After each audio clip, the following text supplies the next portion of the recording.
ഹരേ രാമ ഹരേ രാമ രാമ ഹരേ രാമ രാമ രാമ ഹരേ ഹരേ ഹരേ കൃഷ്ണ കൃഷ്ണ ഹരേ കൃഷ്ണ കൃഷ്ണ കൃഷ്ണ കൃഷ്ണ കൃഷ്ണ ഹരേ ഹരേ ഹരേ ഹരേ ഹരേ കൃഷ്ണ ഹരേ കൃഷ്ണ കൃഷ്ണ കൃഷ്ണ ഹരേ ഹരേ ഹരേ ഹരേ രാമ ഹരേ രാമ രാമ രാമ ഹരേ ഹരേ ഹരേ രാമ രാമ ഹരേ രാമ ഹരേ കൃഷ്ണ കൃഷ്ണ കൃഷ്ണ ഹരേ ഹരേ ഹരേ കൃഷ്ണ ഹരേ കൃഷ്ണ ഹരേ ഹരേ കൃഷ്ണ ഹരേ ഹരേ കൃഷ്ണ ഹരേ രാമ ഹരേ രാമ രാമ രാമ ഹരേ ഹരേ ഹരേ കൃഷ്ണ ഹരേ കൃഷ്ണ കൃഷ്ണ കൃഷ്ണ ഹരേ ഹരേ ഹരേ രാമ ഹരേ രാമ രാമ രാമ ഹരേ ഹരേ ഹരേ കൃഷ്ണ ഹരേ രാമ കൃഷ്ണ ഹരേ രാമ രാമ കൃഷ്ണ രാമ ഹരേ കൃഷ്ണ ഹരേ ഹരേ ഹരേ കൃഷ്ണ കൃഷ്ണ ഹരേ ഹരേ രാമ ഹരേ ഹരേ രാമ രാമ ഹരേ രാമ ഹരേ ഹരേ കൃഷ്ണ രാമ ഹരേ കൃഷ്ണ രാമ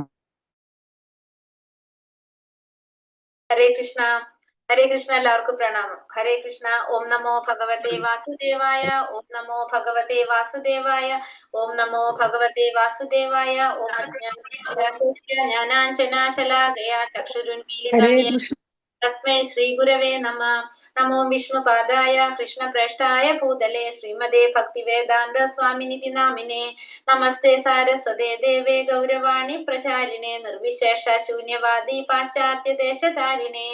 ജയ ശ്രീ കൃഷ്ണ ചൈതന്യ പ്രഭു നിത്യാനന്ദ ശ്രീ അദ്വൈത ഗദാധര ശ്രീവാസാദി ഗൗര ഭക്ത വൃന്ദ. ഹരേ കൃഷ്ണ കൃഷ്ണ കൃഷ്ണ ഹരേ ഹരേ ഹരേ രാമ രാമ രാമ ഹരേ ഹരേ.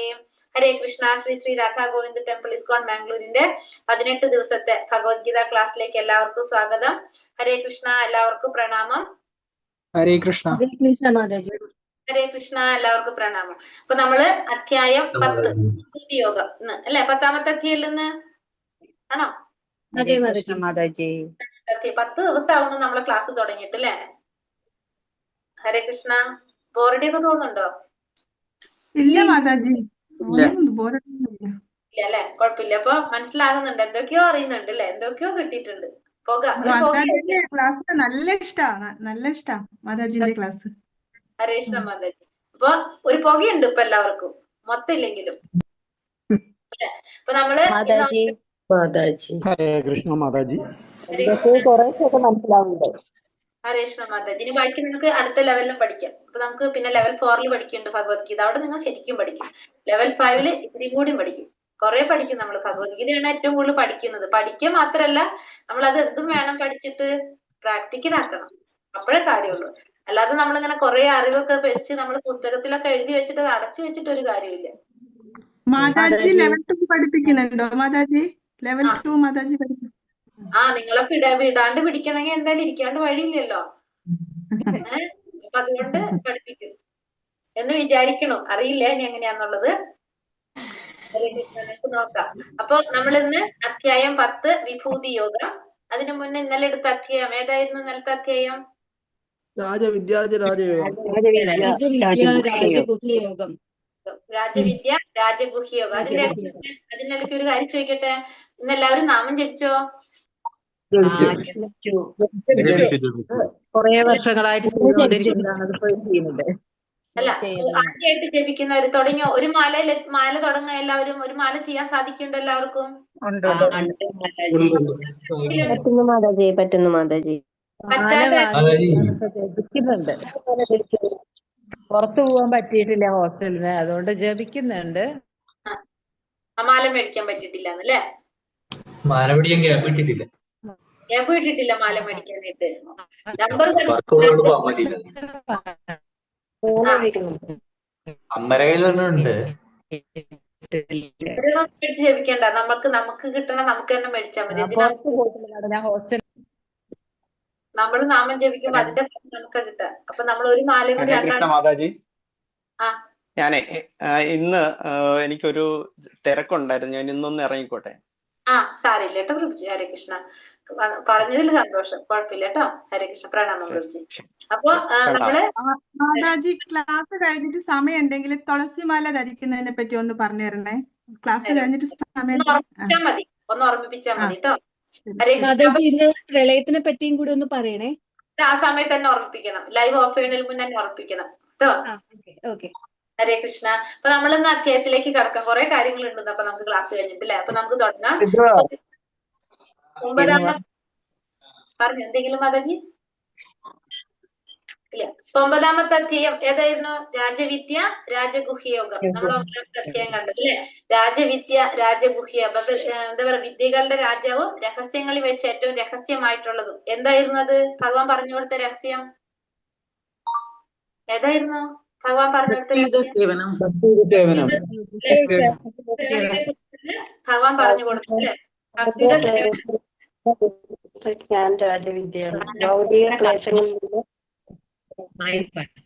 ഭക്തിയുടെ സേവനത്തെ കുറിച്ച് അറിയാത്തവർക്ക് എന്താ സംഭവിക്കുന്നത്? അവരെങ്ങനെയുള്ളവരാണ്? അവർക്ക് എന്താ സംഭവിക്കുന്നത്? വിശ്വാസം ഇല്ലാത്തവർക്ക് ഭഗവാനെ പ്രാപിക്കാൻ കഴിയും. പിന്നെ ജനന മരണ മരണങ്ങളുടെ വഴിയിലേക്ക് അവര് വീണ്ടും എത്തും.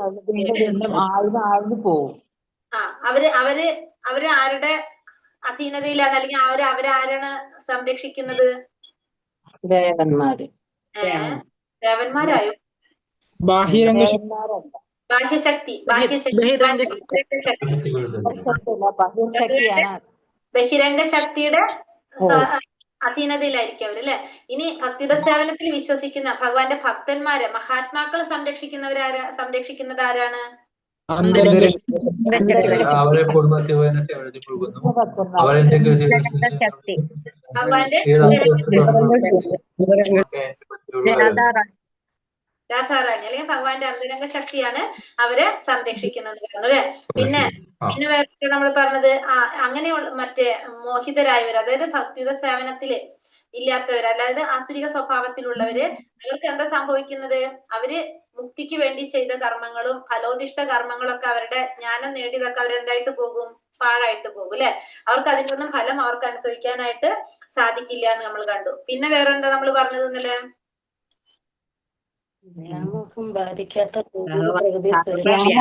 ദേവന്മാരെ ആരാധിക്കുന്നവർ ദേവന്മാരെ ഒപ്പം ജനിക്കും.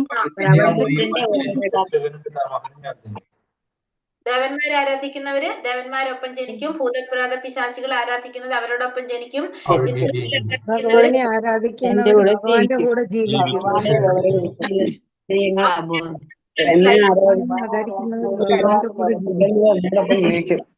സമയത്ത് ആരെയാണോ വിളിച്ച് അവരുടെ അടുത്തേക്ക് എത്തും. ഭഗവാൻ ആരാധിക്കുന്നവര് ഭഗവാന്റെ ഒപ്പം ജനിക്കുമ്പോ അവർക്ക് മരണം ഉണ്ടാകും. തിരിച്ച് അവർക്ക് ഇവിടെ വരേണ്ടി വരും. ഭഗവാൻ ആരാധിക്കുന്നവർക്ക് ഭഗവാന്റെ ലോകത്തിൽ പോയിട്ട് ഭഗവാന് സേവനം ചെയ്ത് അവിടെ ജീവിക്കാനായിട്ട് സാധിക്കും. അത് നമുക്ക് മനസ്സിലാക്കി. പിന്നെ ഭഗവാൻ എന്തൊക്കെ സമർപ്പിക്കാന്ന് ഭഗവാൻ പറഞ്ഞു തന്നു. എന്തൊക്കെയാണ് പറഞ്ഞേ?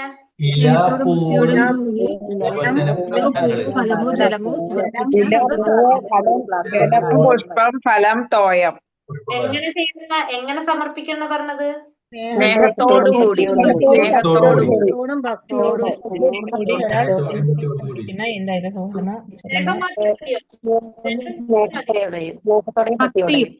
ഭക്തിയോടെയും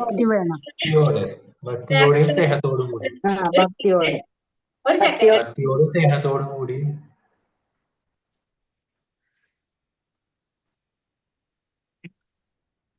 ഹലോ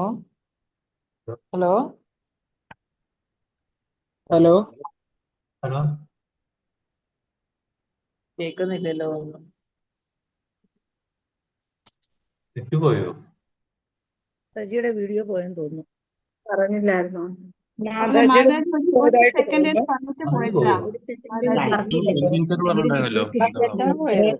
ഇപ്പം വരും മാതാജി.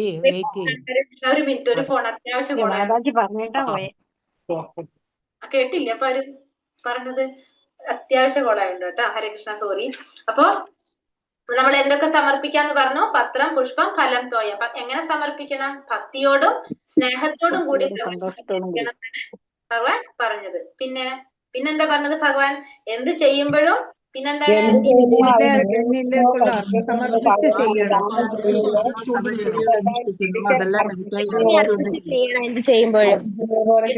ചെയ്യുമ്പോഴും ഭഗവാന് സമർപ്പണമായിട്ട് ചെയ്യണം.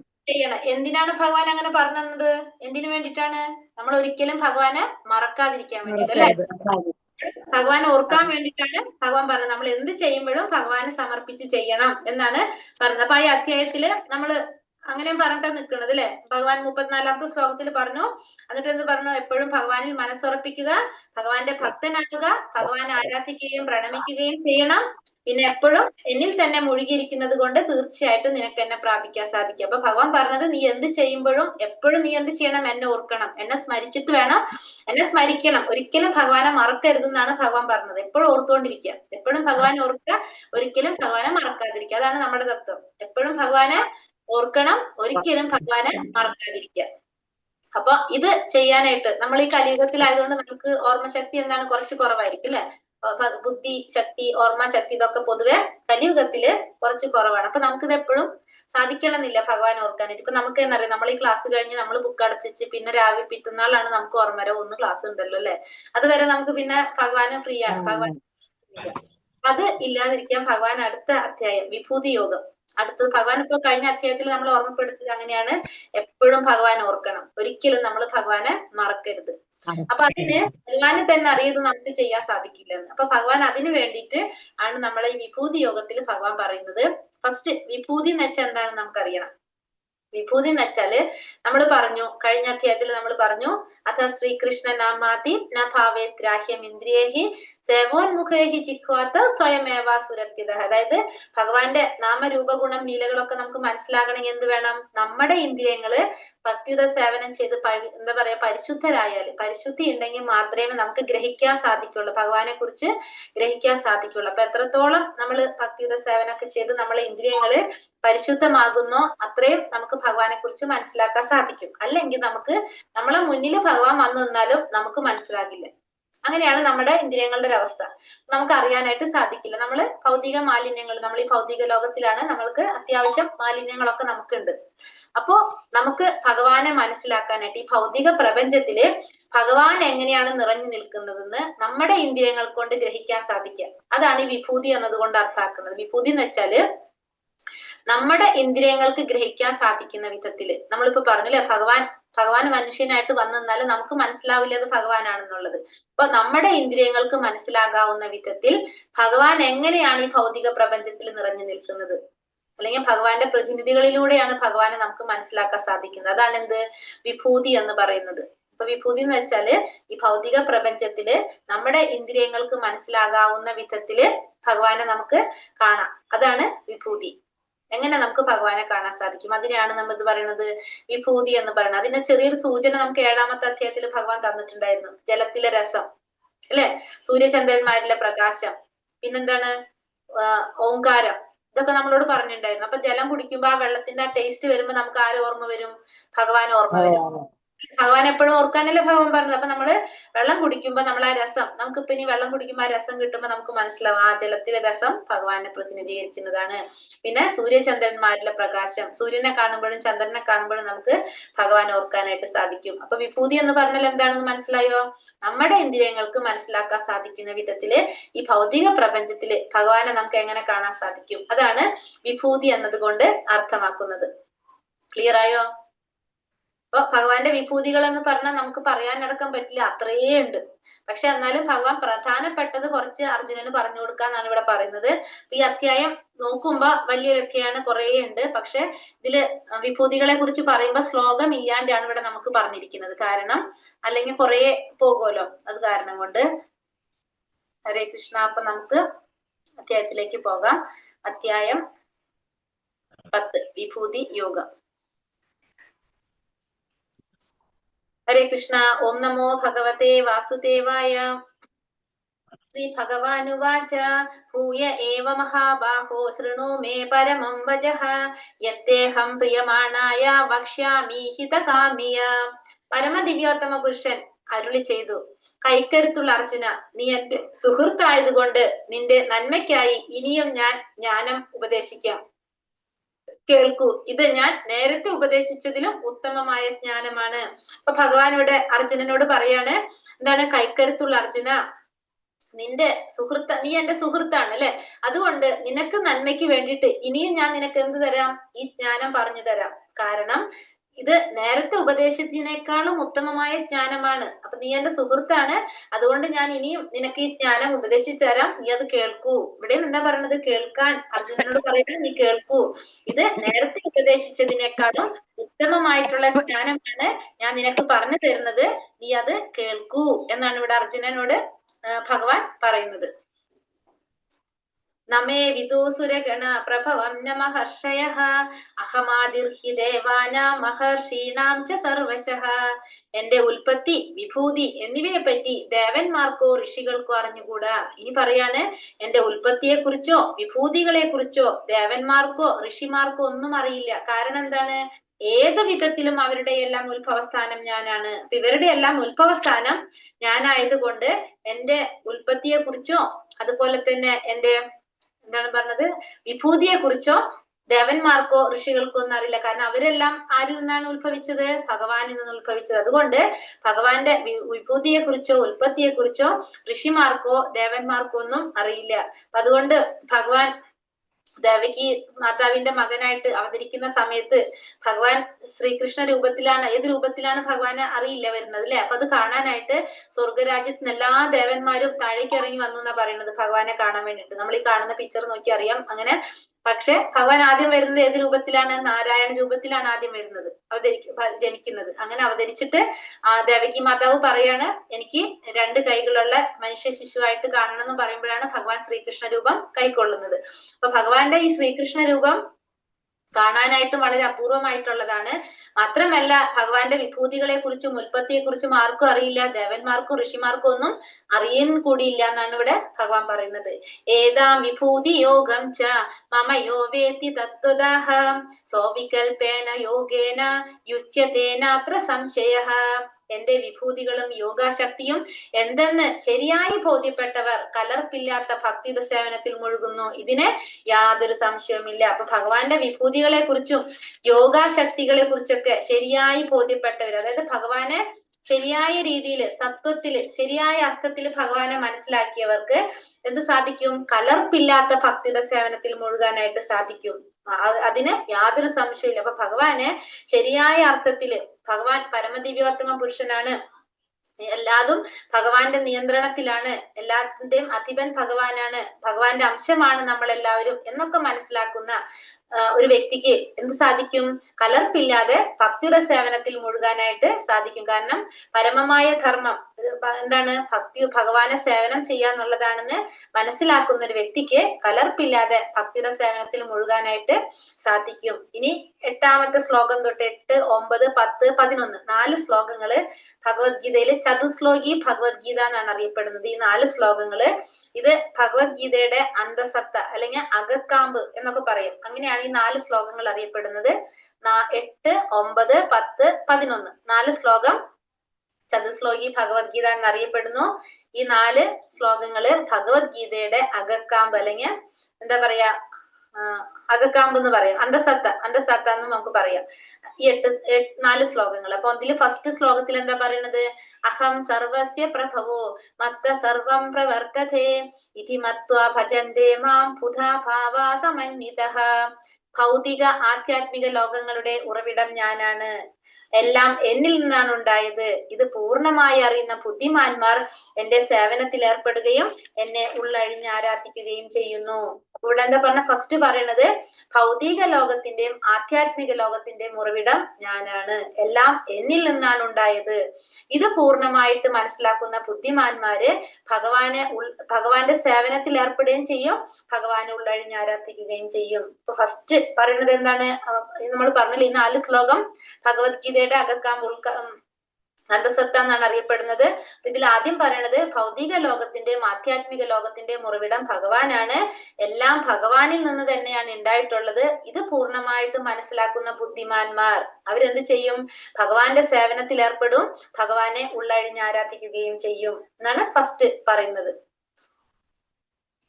ഇനി അടുത്ത പിന്നെ അതിലെന്താ പറയുന്നത്? അതിൽ പറയുന്നുണ്ട്, ഭാവാർത്ഥത്തിൽ പറയുന്ന പോയിന്റ് ആണിത്.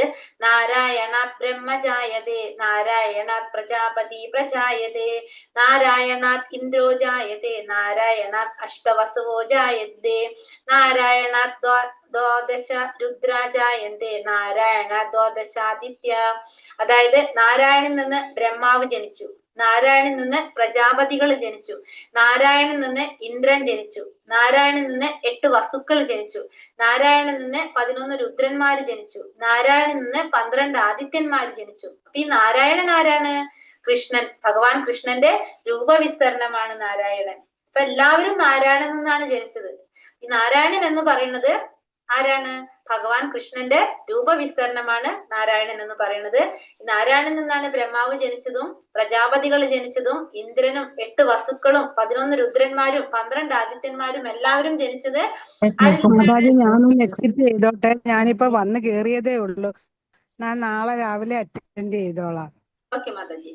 നാരായണൻ നിന്നാണ് എല്ലാവരും ജനിച്ചത്. ഈ നാരായണൻ എന്ന് പറയുന്നത് ഭഗവാൻ കൃഷ്ണന്റെ ഒരു രൂപവിസ്തരണമാണെന്നാണ് പറയുന്നത്. ഇനി അടുത്ത ശ്ലോകത്തിൽ, അപ്പൊ ഒന്നാമത്തെ നമ്മൾ പറഞ്ഞു ആധ്യാത്മിക ഭൗതിക ലോകത്തിന്റെ ഉറവിടം ഭഗവാനാണ്. ഇത് മനസ്സിലാക്കുന്ന ബുദ്ധിമാന്മാർ ഭഗവാനെ ഉള്ളഴിഞ്ഞ് ആരാധിക്കുകയും പ്രണമിക്കുകയും ചെയ്യുന്നു എന്ന് നമ്മൾ ഒന്നാമത്തെ ശ്ലോകം കണ്ടു. 8ാമത്തെ കണ്ടു. ഇനി അടുത്ത ശ്ലോകത്തിൽ എന്താ പറയുന്നത്? മച്ചിത്ത മദ്ഗത പ്രാണ ബോധയന്ത പരസ്പരം കഥയന്തശ്ച മാം നിത്യം തുഷ്യന്തി ചാരമന്തിച്ച. എന്റെ ശുദ്ധ ഭക്തന്മാരുടെ ചിന്ത എന്നിൽ കുടികൊള്ളുന്നു, അവരുടെ ജീവിതം തികച്ചും എന്റെ സേവനത്തിനായി സമർപ്പിതമായിരിക്കും. എന്നെ കുറിച്ചുള്ള സംഭാഷണത്തിൽ ഏർപ്പെട്ട് പരസ്പരം ബോധദീപ്തരാവുക വഴി അവർ സംതൃപ്തിയും ആനന്ദവും അനുഭവിക്കുന്നു. അപ്പൊ അടുത്ത ശ്ലോകത്തിൽ എന്താ പറഞ്ഞൂടെ? ഭഗവാന്റെ ശുദ്ധ ഭക്തന്മാര്, അവരുടെ ചിന്ത എപ്പോഴും ആരിലാണ്? ഭഗവാനിൽ തന്നെയാണ്. അവരുടെ ജീവിതം ഭഗവാന്റെ സേവനത്തിനായിട്ട് സമർപ്പിച്ചതായിരിക്കും. അവരെന്താ ചെയ്യണത്?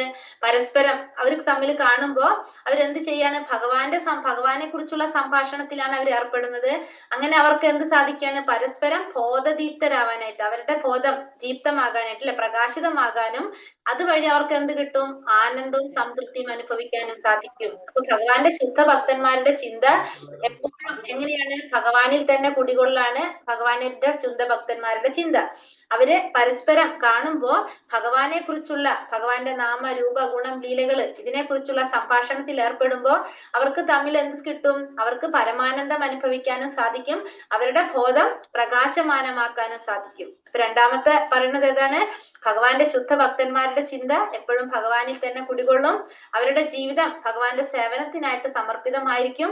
അവരെപ്പോഴും തമ്മിൽ കാണുമ്പോ ഭഗവാനെ കുറിച്ചുള്ള സംഭാഷണത്തിൽ ഏർപ്പെട്ട് അവരുടെ ബോധദീപ്തമാക്കാനും അതുപോലെ അവർക്ക് സംതൃപ്തിയും ആനന്ദവും അനുഭവിക്കാനും സാധിക്കുമെന്നാണ് രണ്ടാമത്തെ ശ്ലോകത്തിൽ, അതായത് 9ാമത്തെ ശ്ലോകത്തില് പറയുന്നത്. ഇനി ഇവിടെ എന്താ പറയുന്നത്? ആധ്യാത്മിക ഭൗതികത സേവനത്തെ ജീവാത്മാവിന്റെ ഹൃദയത്തിൽ ചെയ്യുന്ന ബീജാവാപത്തോടാണ് ചൈതന്യ മഹാപ്രഭു ഉപമിച്ചിരിക്കുന്നത്. അപ്പൊ ചൈതന്യ മഹാപ്രഭുവിനെ നമുക്കറിയാം അല്ലെ, ഭഗവാന്റെ തന്നെ ഒരു അവതാരമായിരുന്നു ചൈതന്യ മഹാപ്രഭു.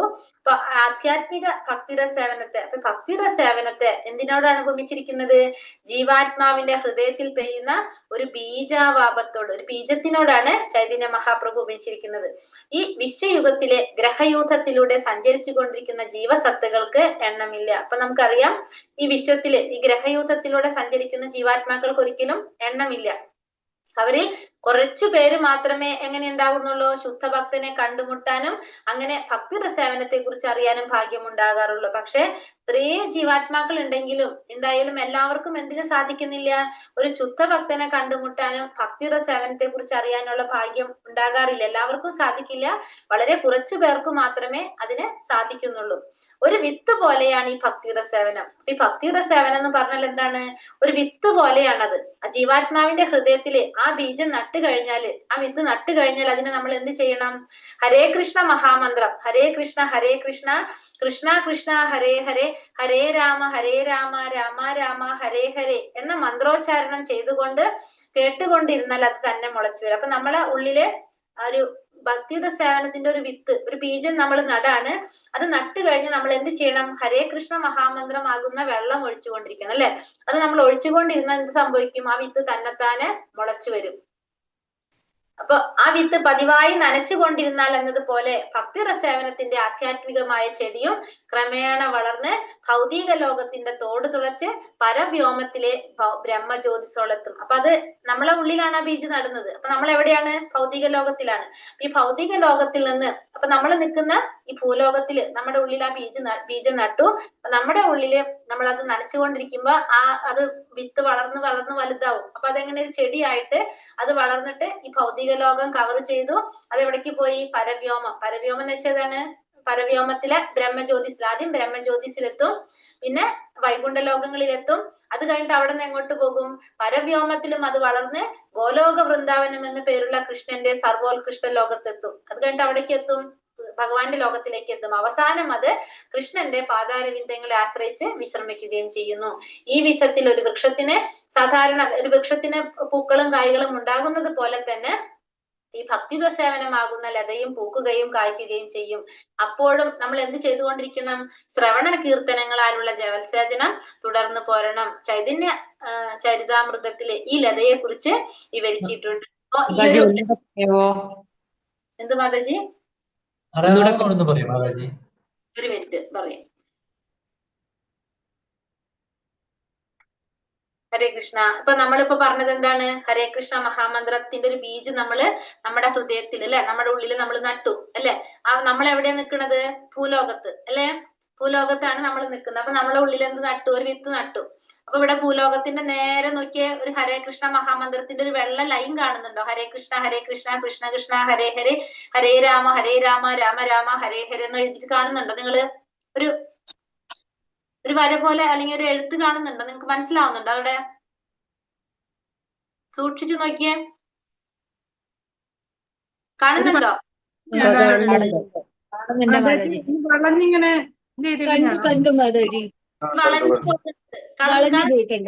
കളഞ്ഞു പോകുന്നത് കണ്ടോ?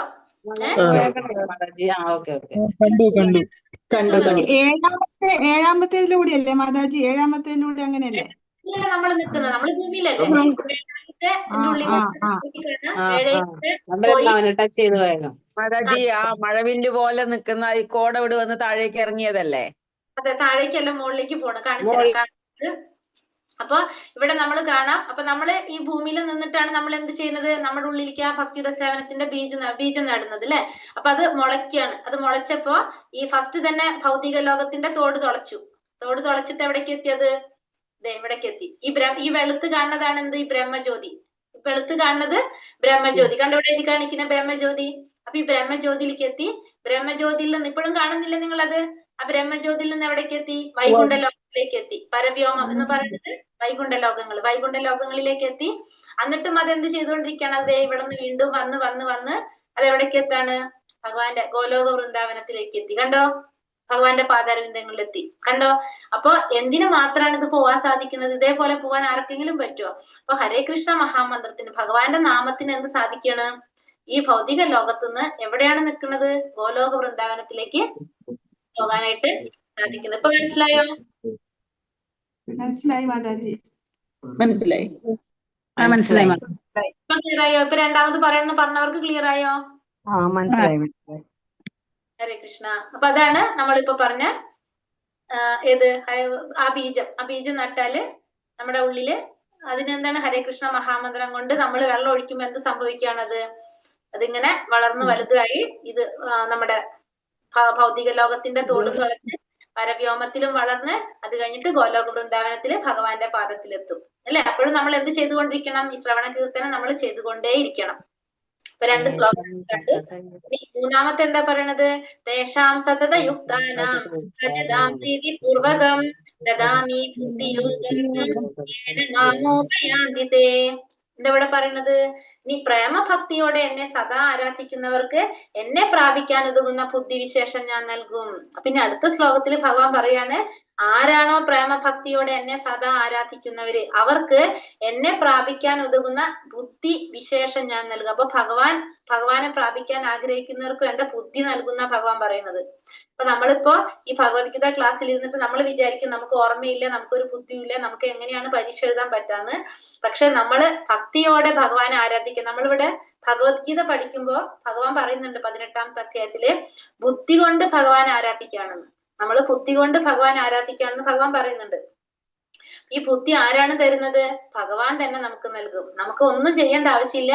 നമുക്ക് വേണ്ട കാര്യങ്ങൾ ആര് ചെയ്തു തരും? നമ്മൾ ഇന്നലെ കണ്ടു അല്ലെ, ഭഗവാൻ തന്നെ നമുക്ക് ചെയ്തു തരുന്നു. അപ്പൊ ഭക്തിയോടെ പ്രേമഭക്തിയോടെ ആരാണോ ഭഗവാനെ ആരാധിക്കുന്നത് അവർക്ക് ഭഗവാനെ പ്രാപിക്കാനുള്ള ബുദ്ധിവിശേഷം ഭഗവാൻ തന്നെ നൽകും.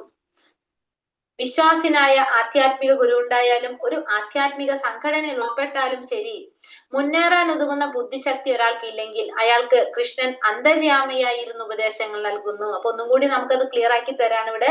എങ്ങനെയാണ്? ഒരു ആധ്യാത്മിക ഗുരു ഉണ്ട്, നമ്മുടെ ആധ്യാത്മിക സംഘടനയിൽ ഉൾപ്പെട്ടിട്ടുണ്ട്, എന്നിട്ടും നമുക്ക് അവർ പറയണത് മനസ്സിലാക്കാൻ സാധിക്കുന്നില്ല. പക്ഷെ നമുക്ക് ആഗ്രഹമുണ്ട് ഭഗവാനെ കുറിച്ച് അറിയാനായിട്ട്. അങ്ങനെയാണെങ്കിൽ ഭഗവാൻ എന്ത് ചെയ്യും? നമ്മുടെ ഉള്ളില് അന്തര്യാമിയായിട്ട് ഇരുന്നു കൊണ്ട് ഭഗവാൻ നമുക്ക് വേണ്ട ഉപദേശം നമുക്ക് നൽകും. അപ്പൊ നമുക്കൊരു ഗുരുവുണ്ട്, നമ്മൊരു സംഘടനയിൽ ഉൾപ്പെട്ടിട്ടുണ്ട്, പക്ഷെ എന്നാലും അവിടെ ഭഗവാനെ കുറിച്ച് പറയണതൊന്നും നമുക്ക് മനസ്സിലാകുന്നില്ല, നമുക്ക് ആഗ്രഹമുണ്ട് അറിയണമെന്ന്.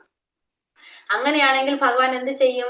നമുക്ക് വേണ്ട ഉപദേശം ഭഗവാൻ തന്നെ നമുക്ക് തരും. നമ്മുടെ ഉള്ളിലെ പരമാത്മാവായിട്ട് ഭഗവാൻ ഉണ്ട് അല്ലെ, ആ ഭഗവാൻ അന്തര്യാമിയായി ഇരുന്നു കൊണ്ട് നമുക്ക് വേണ്ട ഉപദേശങ്ങൾ നൽകുമെന്ന് ഇവിടെ പറയാണ് 3ാമത്തെ ശ്ലോകത്തില്.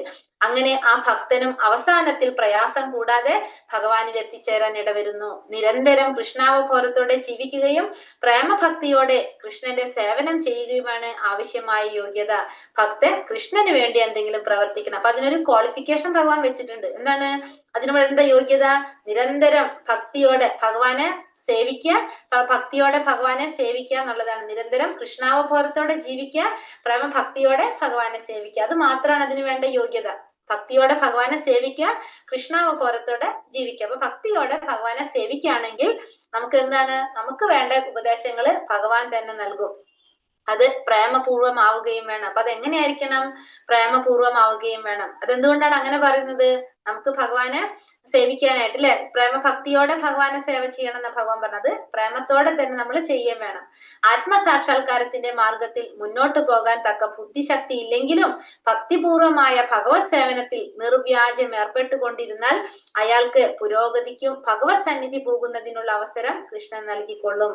ഇപ്പൊ പ്രേമപൂർവ്വം നമ്മൾ ചെയ്യണമെന്ന് പറഞ്ഞു. ഇനി ആത്മസാക്ഷാത്കാരത്തിന്റെ മാർഗത്തില് മുന്നോട്ട് പോകാനായിട്ടുള്ള ബുദ്ധിശക്തി ഇല്ലെങ്കിലും ഭക്തിപൂർവ്വം ഭഗവാന്റെ സേവനം ചെയ്തുകൊണ്ടിരിക്കുകയാണെങ്കിൽ ആ വ്യക്തിക്ക് പുരോഗതിക്ക് വേണ്ട അവസരം ആര് തന്നെ നൽകും? ഭഗവാൻ തന്നെ നൽകും. അപ്പൊ നമുക്ക് ഒന്നും ചിന്തിക്കേണ്ട, നമ്മൾ എന്തുമാത്രം ചെയ്താൽ മതി? ഭക്തിപൂർവ്വം ഭഗവാനെ സേവിച്ചാൽ മാത്രം മതി. അപ്പൊ നമുക്ക് വേണ്ട ബുദ്ധിശക്തി ഭഗവാൻ തന്നെ നൽകും. അപ്പൊ 3 ശ്ലോകങ്ങൾ നമ്മൾ കണ്ടു. 8ാമത്തെ ശ്ലോകത്തിൽ എന്താ പറഞ്ഞത്? ആധ്യാത്മിക ഭൗതിക ലോകങ്ങളുടെ ഉറവിടം ഭഗവാനാണ്. ഇത് മനസ്സിലാക്കുന്ന ബുദ്ധിമാന്മാർ ഭഗവാനെ അകമഴിഞ്ഞ് ആരാധിക്കുകയും പ്രണമിക്കുകയും ചെയ്യുന്നു എന്ന് കണ്ടു അല്ലെ, ഉള്ളഴിഞ്ഞ് ആരാധിക്കുന്നു പറഞ്ഞു. ഇനി അടുത്ത ശ്ലോകത്തിൽ ഭഗവാൻ എന്ത് പറഞ്ഞു? ഭഗവാന്റെ ശുദ്ധ ഭക്തന്മാര് എപ്പോഴും ഭഗവാനെ കുറിച്ച് ചിന്തിച്ചു കൊണ്ടിരിക്കുന്നവരാണ്, എപ്പോഴും ഭഗവാനെ കുറിച്ച് ചിന്തിച്ചു കൊണ്ടിരിക്കുന്നവരാണ്. അവര് തമ്മിൽ കാണുമ്പോൾ ഭഗവാനെ കുറിച്ചുള്ള സംഭാഷണത്തിൽ ഏർപ്പെടും. അപ്പൊ അവരുടെ ബോധം എങ്ങനെയാണ്? ബോധം പ്രകാശിക്കും. മാത്രമല്ല അവര് പരസ്പരം എന്താ അവരനുഭവിക്കും? പരമാനന്ദം അനുഭവിക്കും എന്നുള്ളതും നമുക്ക് മനസ്സിലായി. 3ാമത്തെ ശ്ലോകത്തിൽ പറഞ്ഞത് എന്താണ്? ഭഗവാനെ കുറിച്ച് മനസ്സിലാക്കാനുള്ള ഭഗവാൻ എന്ത് ചെയ്യണം? അവർക്ക് വേണ്ട ബുദ്ധി ഭഗവാൻ നൽകുന്നു. അവർക്ക് ഭഗവാൻ ആ ബുദ്ധി നൽകുന്നുള്ളതാണ് 3ാമത്തിൽ പറഞ്ഞത് അല്ലെ. പ്രേമഭക്തിയോടെ ഭഗവാൻ ആരാധിക്കുന്നവർക്ക് അതിന് വേണ്ട ബുദ്ധി ഭഗവാൻ നൽകുന്നു പറഞ്ഞു. ഇനി 4ാമത്തെ ശ്ലോകത്തിൽ എന്താ പറയുന്നത് ഭഗവാൻ? തേഷാമേവാനുകമ്പാർത്ഥം അഹമജ്ഞാനജം തമഃ നാശയാമ്യാത്മഭാവസ്തോ ജ്ഞാനദീപേന ഭാസ്വത. അവരിൽ സവിശേഷ അനുകമ്പയോടെ ഞാൻ ഹൃദയസ്ഥനായിട്ട് ജ്ഞാനദീപം കൊണ്ട് അവരുടെ അജ്ഞാനജന്യമായ തപസ്സിനെ അകറ്റും. അപ്പൊ അങ്ങനെയുള്ളവരിൽ ഭഗവാൻ എന്ത് ചെയ്യും?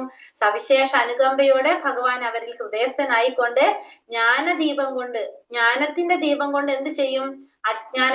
അജ്ഞാനമാകുന്ന ഇരുട്ടിനെ അകറ്റിക്കളയും. അപ്പൊ ജ്ഞാനത്തിന്റെ ദീപം തെളിയിച്ചുകൊണ്ട് അജ്ഞാനമാകുന്ന ഇരുട്ടിനെ ഭഗവാൻ അകറ്റിക്കളയുന്നതാണ് ഇവിടെ പറയുന്നത്. അപ്പൊ അങ്ങനെയുള്ളവരില് ഭഗവാൻ സവിശേഷ അനുകമ്പയോടുകൂടി അങ്ങനെയുള്ളവരിൽ ഭഗവാൻ അനുകമ്പയോടുകൂടി ഹൃദയസ്ഥനായിക്കൊണ്ട് അവർക്ക് എന്ത് പകരാണ്? ജ്ഞാനദീപം നൽകും. പിന്നെ അവരുടെ ഉള്ളിലെ അജ്ഞാനജന്യമായിട്ടുള്ള തപസ്സിനെ അകറ്റുകയും ചെയ്യും. അപ്പൊ ഈ 4 ശ്ലോകങ്ങൾ നമ്മൾ എന്താ പറഞ്ഞത്?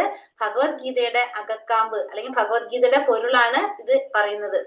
ജീവിതത്തിന് വേണ്ടുന്ന ഭൗതിക ആവശ്യങ്ങളെ പറ്റി ഭക്തൻ വിഷമിക്കേണ്ടതില്ല, ഉത്കണ്ഠയും വേണ്ട. ഹൃദയത്തിലെ അന്ധകാരം നീങ്ങിപ്പോയാൽ ഭക്തന്റെ സേവനത്താൽ സന്തുഷ്ടനായ ഭഗവാൻ ആവശ്യങ്ങളെല്ലാം നിറവേറ്റി കൊടുക്കും. അപ്പൊ നമുക്ക് മനസ്സിലാക്കേണ്ടത് എന്താണ്?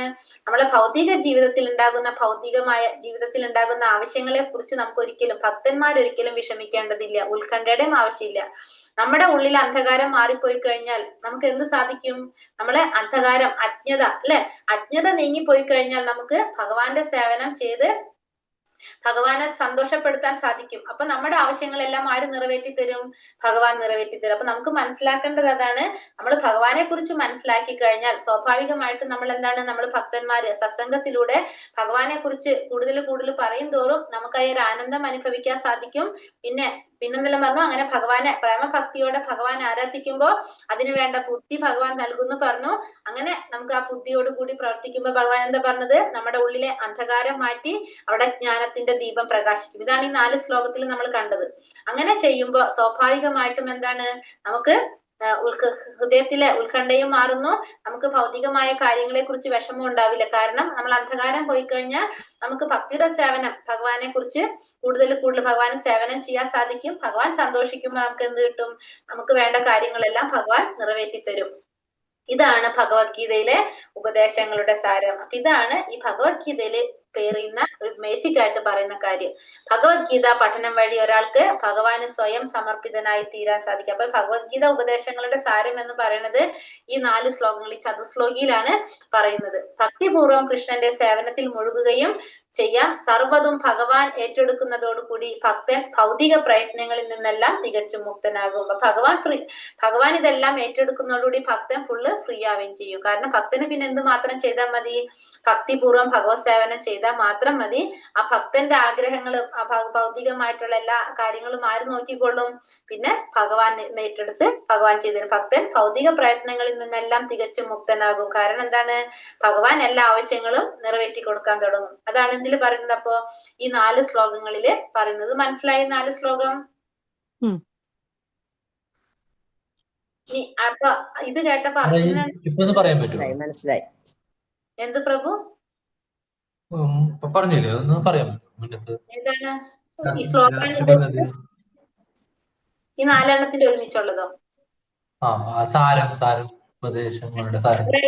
ഇതിൽ പറയുന്നത് എന്താണ്?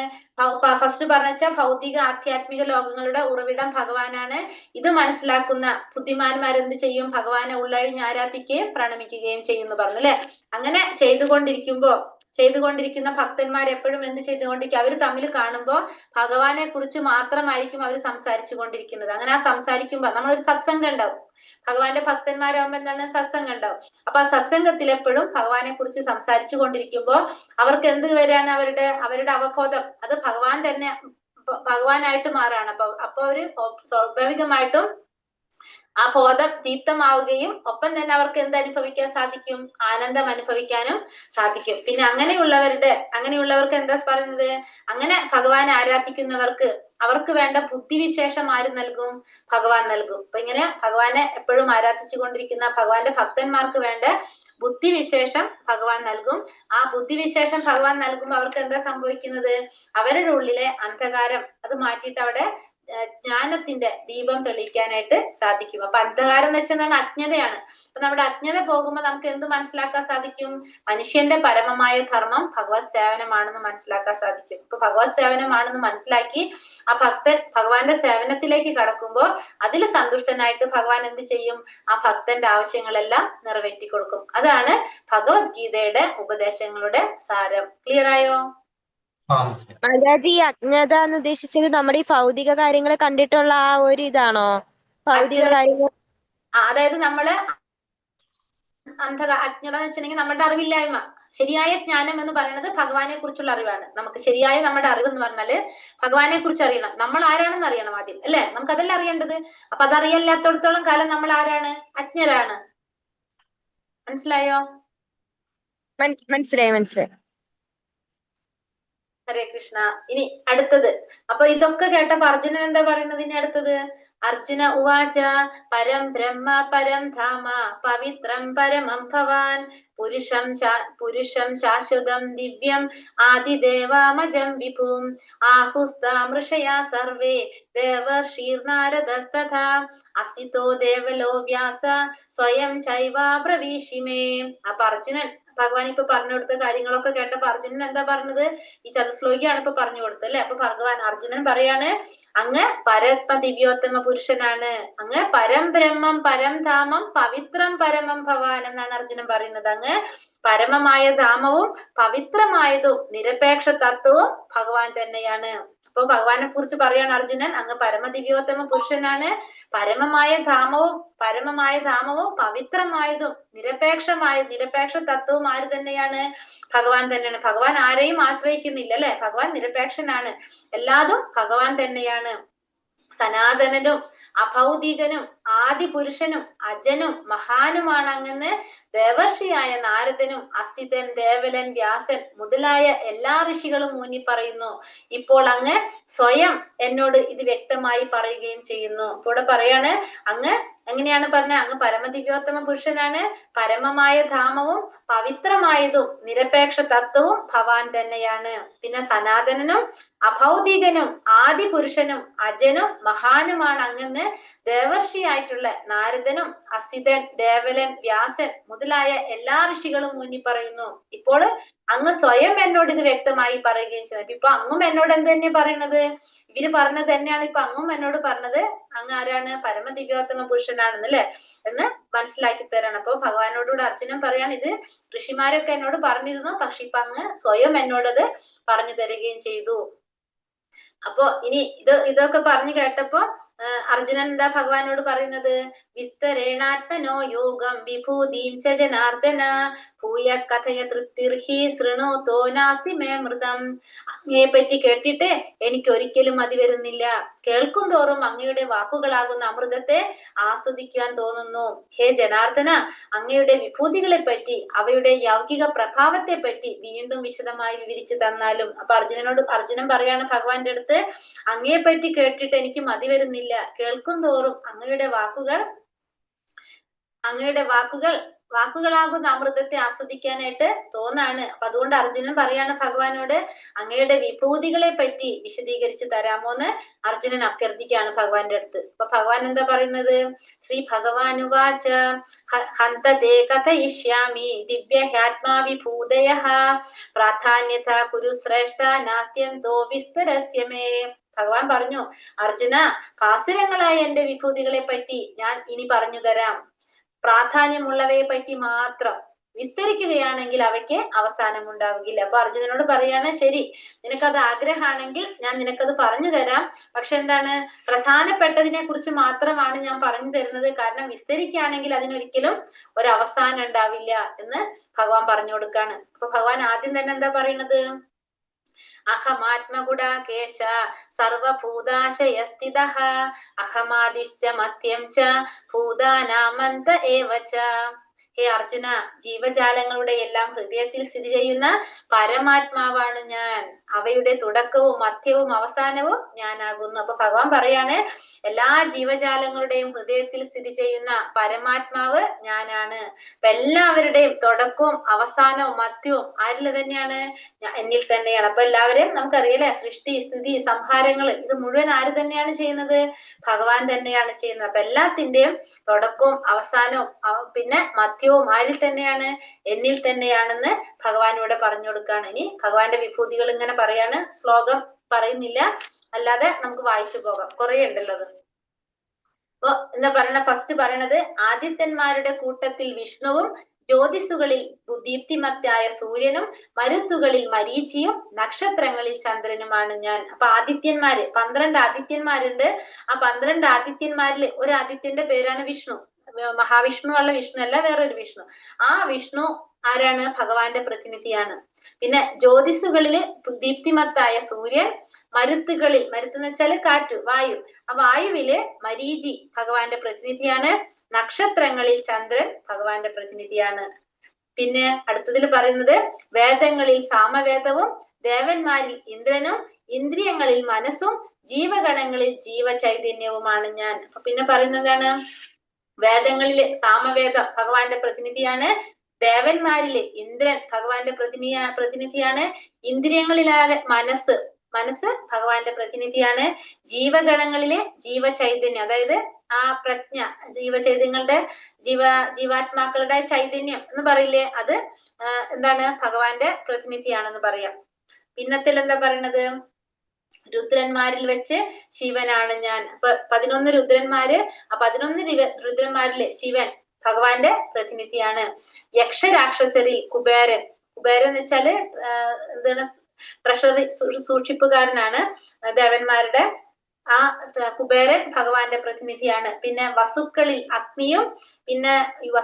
അഗ്നിയും പർവ്വതങ്ങളിൽ മേരുപർവ്വതവും ഞാനാണ്. അപ്പൊ വസുക്കളില് അഷ്ടവസുക്കള്, വസുക്കളില് അഗ്നി ഭഗവാന്റെ പ്രതിനിധിയാണ്. വസുക്കൾ എന്ന് പറഞ്ഞാൽ അഷ്ടവസുക്കൾ എന്ന് വെച്ചിട്ടുണ്ടെങ്കില് വസു എന്ന് വെച്ചിട്ടുണ്ടെങ്കിൽ ഒരു പേരാണ്. അപ്പൊ അവരുടെ മക്കളാണ് അഷ്ടവസുക്കൾ എന്ന് പറയുന്നത്. രണ്ടുപേര്, വസു എന്ന് പറയുന്നത് മാതാവിന്റെ പേര്.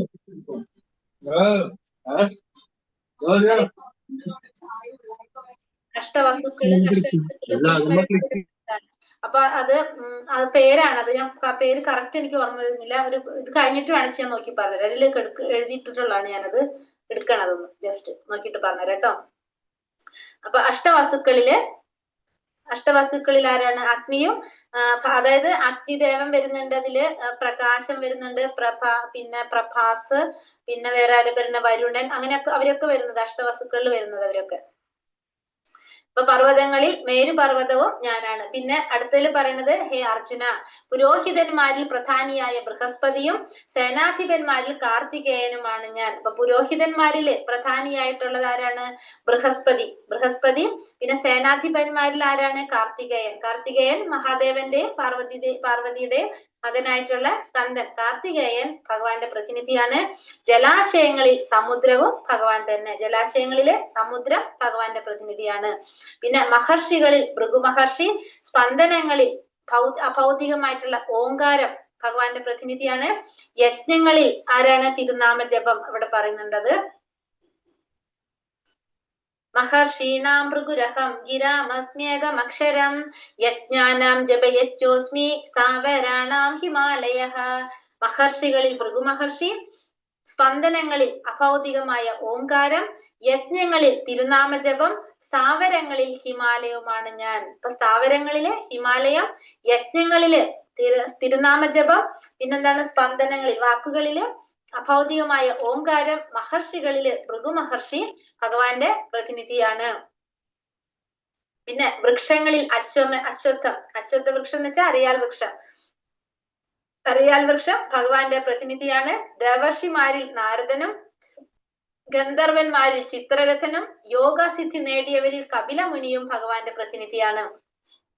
അശ്വങ്ങളിൽ ഞാൻ ഉച്ചൈസ്രവസ് എന്ന് വെച്ചാല് അമൃതം നേടാനായിട്ട് കലക്കപ്പെട്ട സമുദ്രത്തിൽ നിന്ന് പിറന്ന കുതിര, അതാണ് ഉച്ചൈസ്രവസ്. അത് ഭഗവാനെ പ്രതിനിധീകരിക്കുന്നു. ആനകളിൽ ഇന്ദ്രന്റെ വാഹനമായിട്ടുള്ള ഐരാവതവും മനുഷ്യരിൽ രാജാവുമാണ് ഞാൻ. ഇപ്പൊ മനുഷ്യരിലെ രാജാവ് ഭഗവാന്റെ പ്രതിനിധിയാണ്. പിന്നെ ആയുധങ്ങളിൽ വെച്ച് വജ്രം, പശുക്കളിൽ സുരഭി പശു, ജനനഹേതുക്കളിൽ കാമദേവൻ, സർപ്പങ്ങളിൽ വാസുകിയും ഭഗവാൻ തന്നെ. അപ്പൊ സർപ്പങ്ങളില് വാസുകി ഭഗവാനെ പ്രതിനിധീകരിക്കുന്നതാണ്. പിന്നെ അനേക ഫണങ്ങളോട് കൂടിയ നാഗങ്ങളിൽ അനന്തനാണ് ഞാൻ. അപ്പൊ അനേകം ഫണങ്ങളോട് കൂടിയിട്ടുള്ള നാഗങ്ങളിലെ അനന്തൻ എന്റെ പ്രതിനിധിയാണ്. ജലജീവികളിൽ വരുണൻ, പിതൃക്കളിൽ അര്യമാവ്, ശിക്ഷകരിൽ മൃത്യുദേവതയായിട്ടുള്ള യമനും ഭഗവാന്റെ പ്രതിനിധി. അപ്പൊ യമനും ആരാണ്? ഭഗവാന്റെ പ്രതിനിധി തന്നെയാണ്. പിന്നെന്താണ് പറഞ്ഞത്? പിതൃക്കളുടെ ലോകത്തില് ഭഗവാന്റെ സാന്നിധ്യം വഹിക്കുന്നത് ആരാണ്? ആര്യമാവാണ്. ഇവരൊക്കെ ഭഗവാന്റെ പ്രതിനിധിയാണ്. ദൈത്യന്മാരിൽ ഞാൻ ഭക്തപ്രഹ്ലാദനാണ്. അപ്പൊ ദൈത്യന്മാര്, അസുരന്മാരിൽ ആരാണ്? ഭക്തപ്രഹ്ലാദൻ ഭഗവാന്റെ പ്രതിനിധിയാണ്. കീഴ്പ്പെടുത്തുന്നതിൽ കാലം ഭഗവാനെ പ്രതിനിധീകരിക്കുന്നതാണ്. വന്യമൃഗങ്ങളിൽ സിംഹം ഭഗവാന്റെ പ്രതിനിധിയാണ്. പക്ഷികളിൽ ഗരുഡൻ ഭഗവാന്റെ പ്രതിനിധിയാണ്. പിന്നെ സൃഷ്ടിയുടെ ആദി മധ്യ അവസാനങ്ങൾ ഞാൻ തന്നെ. അപ്പൊ സൃഷ്ടിയുടെ ആദ്യവും മധ്യവും അവസാനവും എല്ലാം ഞാൻ തന്നെയാണ്. അർജുന, ശാസ്ത്രങ്ങളിൽ അധ്യാത്മശാസ്ത്രം, തർക്കശാസ്ത്രങ്ങളിൽ നിർണയ സത്യവും ഞാൻ തന്നെയാണ്. അപ്പൊ തർക്ക വിഷയങ്ങൾ വരുമ്പോ നിർണയ സത്യം ഭഗവാനാണ്. ശാസ്ത്രങ്ങളിലാണെങ്കിലോ അധ്യാത്മശാസ്ത്രം ഭഗവാന്റെ പ്രതിനിധിയാണ്. അക്ഷരങ്ങളിൽ അകാരം, ആകാരം അക്ഷരം. സമാസങ്ങളിൽ ദ്വന്ദ്വ സമാസം. സമാസങ്ങൾ എന്ന് വെച്ചാല് നമ്മളെപ്പോഴും രണ്ട് കാര്യം പറയില്ല, ഗുണം ദോഷം, ലാഭം നഷ്ടം, സുഖം ദുഃഖം. അത് ആ സമാസങ്ങളില് ദ്വന്ദ്വ സമാസം ഭഗവാന്റെ പ്രതിനിധിയാണ്. അനവസാനമായ കാലവും സൃഷ്ടികർത്താക്കളിൽ ബ്രഹ്മാവും ഞാനാണ്. അപ്പൊ സൃഷ്ടികർത്താക്കളില് 4 മുഖമുള്ള ബ്രഹ്മാവ് ഭഗവാന്റെ പ്രതിനിധിയാണ്. ബ്രഹ്മാവിന് പല മുഖങ്ങളുള്ള ബ്രഹ്മാവുണ്ട്. അതിൽ 4 മുഖങ്ങളുള്ള ബ്രഹ്മാവ് ഭഗവാന്റെ പ്രതിനിധിയാണ്. അപ്പൊ ഓരോ പ്രപഞ്ചത്തിന്റെ ആ വലുപ്പം അനുസരിച്ചാണ് ബ്രഹ്മാവിന്റെ മുഖങ്ങൾ പറയുന്നത്. അപ്പൊ നമ്മള് പ്രപഞ്ചം താരതമ്യേന അത്ര ഭയങ്കര വലുതല്ല. അപ്പൊ അതുകൊണ്ട് നമ്മുടെ പ്രപഞ്ചത്തില് 4 മുഖങ്ങളുള്ള ബ്രഹ്മാവാണ്. അപ്പൊ 4 മുഖങ്ങള് 4 വേദങ്ങളാണ് സൂചിപ്പിക്കുന്നത്. സർവസംഹാരിയായ മരണവും ഭാവിയുടെ ഉത്ഭവസ്ഥാനവും സ്ത്രീകളിൽ യശസ്, ഭാഗ്യം, സുന്ദര ഭാഷണം, ഓർമ്മശക്തി, ബുദ്ധി, സ്ഥൈര്യം, ക്ഷമ എന്നിവയും ഞാനാണ്. അപ്പൊ സർവസംഹാരിയായിട്ടുള്ള മരണം ഭഗവാന്റെ പ്രതിനിധിയാണ്. പിന്നെ ഭാവിയുടെ ഉത്ഭവസ്ഥാനവും ഭഗവാനാണ്. സ്ത്രീകളിലെ യശസ്, ഭാഗ്യം, സുന്ദര ഭാഷണം, ഓർമ്മശക്തി, പിന്നെ ബുദ്ധി, സ്ഥൈര്യം, ക്ഷമ, അതും എന്താണ് ഭഗവാനെ പ്രതിനിധീകരിക്കുന്നതാണ്. സാമവേദ സൂക്തങ്ങളിൽ ബൃഹസാമവും ഛന്ദസ്സുകളിൽ വെച്ച് ഗായത്രി മന്ത്രവും മാസങ്ങളിൽ മാർഗശീർഷവും ഋതുക്കളിൽ വസന്തവുമാണ് ഞാൻ. അപ്പൊ സാമവേദ സൂക്തങ്ങളില് ഭഗവാൻ ആരെ പ്രതിനിധീകരിക്കുന്നു? സാമവേദ സൂക്തങ്ങളില് ഭഗവാൻ ബൃഹസാമം എന്ന് വെച്ചിട്ടുണ്ടെങ്കിൽ ആകർഷകമായിട്ടുള്ളതും പാതിരാവിൽ പാടുന്നതുമായിട്ടുള്ള ഗീതമാണ് ബൃഹസാമം. അത് ഭഗവാനെ പ്രതിനിധീകരിക്കുന്നു. ഛന്ദസ്സുകളിൽ വെച്ചിട്ട് ഗായത്രി മന്ത്രം, മാസങ്ങളില് മാർഗശീർഷ മാസം, അതായത് നവംബർ ഡിസംബർ മാസങ്ങള്, ഋതുക്കളിൽ വസന്തകാലവും ഭഗവാന്റെ പ്രതിനിധിയാണെന്ന് ഭഗവാനോട് പറയുന്നു. ഇനിയോ വഞ്ചകരുടെ ചൂതുകളി, വഞ്ചകന്മാരിലെ ചൂതുകളി, തേജസ്സികളുടെ തേജസ് ഭഗവാനാണ്. പിന്നെ ജയവും സദ് ഉദ്യമവും ശക്തന്മാരുടെ കരുത്തും ഞാൻ തന്നെ. അപ്പൊ തേജസ്സികളുടെ തേജസ് ഭഗവാനാണ്. ജയവും പിന്നെ നല്ല ഉദ്യമങ്ങള് അതും ശക്തന്മാരുടെ കരുത്തുമെല്ലാം ഭഗവാനെ പ്രതിനിധീകരിക്കുന്നതാണ്. വൃഷ്ണികുലത്തിൽ വാസുദേവനാണ് ഭഗവാൻ. പാണ്ഡവരിൽ അർജുനനാണ് ഭഗവാൻ. മുനികളിൽ വ്യാസദേവൻ ഭഗവാനാണ്. ചിന്തകരിൽ ഉശനാകവിയാണ് ഭഗവാൻ. ഉശനാകവി എന്ന് വെച്ചാൽ അസുരന്മാരുടെ ഗുരുവായിട്ടുള്ള ശുക്രാചാര്യര് ഭഗവാന്റെ പ്രതിനിധിയാണ്. അതാണ് ഉശനാകവി എന്ന് പറയുന്നത്. പിന്നെ നിയമരാഹിത്യങ്ങളെ അടിച്ചമർത്തുന്ന പദ്ധതികളിൽ ദണ്ഡം, അതായത് നിയമരാഹിത്യങ്ങളെ അടിച്ചമർത്താൻ പദ്ധതികൾ എന്താണ്? ദണ്ഡം, ശിക്ഷ. അത് ഭഗവാന്റെ പ്രതിനിധിയാണ്. വിജയം കാക്ഷിക്കുന്നവരുടെ നീതി, അതും ഭഗവാനെ പ്രതിനിധീകരിക്കുന്നു. കോപ്യങ്ങളിൽ എന്താണ്? മൗനമാണ് ഭഗവാനെ പ്രതിനിധീകരിക്കുന്നത്. ജ്ഞാനികളുടെ ജ്ഞാനവും ഭഗവാൻ തന്നെയാണ് എന്ന് ഭഗവാനോട് പറയുന്നു. പിന്നെ അല്ലയോ അർജുന, സർവഭൂതങ്ങളുടെയും ആദി ബീജമാണ് ഞാൻ. ഭഗവാൻ നേരത്തെ പറഞ്ഞു അല്ലെ, എല്ലാ സർവഭൂതങ്ങളുടെ സർവചരാചരങ്ങളുടെയും ആദി ബീജം ഞാനാണ്. എന്നെ കൂടാതെ ചരാചരങ്ങൾക്കൊന്നിനും നിലനിൽപ്പില്ല. അപ്പൊ ഒന്നിനും ഭഗവാനെ കൂടാതെ ഒന്നിനും നിലനിൽക്കാനായിട്ട് സാധിക്കില്ല എന്ന് ഭഗവാനോട് പറഞ്ഞത് നിർത്താണ് ഇത്രയും. ഇനി എന്താ പറഞ്ഞു കൊടുക്കുന്നത്? നാന്തോസ്തി മമ ദിവ്യാനാം വിഭൂതീനാം പരം തപ ഏഷതുദ്ദേശത പ്രോക്ത വിഭൂതിർവിസ്തരോ മയ. ശത്രുക്കളെ ജയിക്കുന്നവനെ, എന്റെ ദിവ്യ വിഭൂതികൾക്ക് അവസാനമില്ല.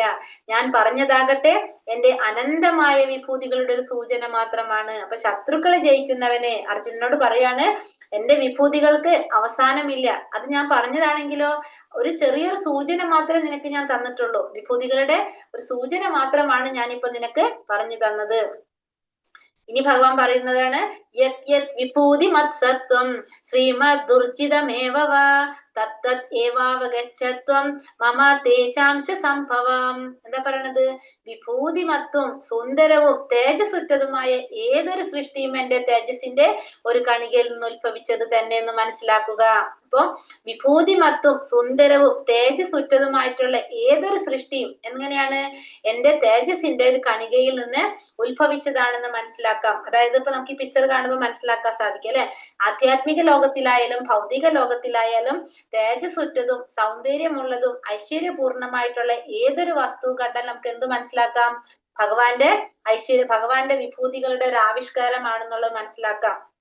അതായത് സാധാരണയിൽ കവിഞ്ഞ് ഐശ്വര്യമായിട്ടുള്ളത് എന്തൊരു വസ്തു കണ്ടാലും അല്ലെങ്കിൽ സൗന്ദര്യമുള്ളത് എന്ത് കണ്ടാലും എന്താണ് അത് ഭഗവാന്റെ വിഭൂതിയാണെന്ന് മനസ്സിലാക്കുക. അപ്പൊ മയില്, പിന്നെ കുയില്, പിന്നെ സൺഫ്ലവർ അല്ലെ, സൂര്യകാന്തി പൂവ്, ഇതൊക്കെ സാധാരണ ഭയങ്കര സൗന്ദര്യമുള്ളതാണ്. ഇതൊക്കെ മയിലിന്റെ സൗന്ദര്യം, കുയിലിന്റെ സൗണ്ട് അല്ലെ, ഇതൊക്കെ എന്താണ് ഭഗവാന്റെ വിഭൂതികളാണെന്ന് നമുക്ക് മനസ്സിലാക്കാൻ സാധിക്കും.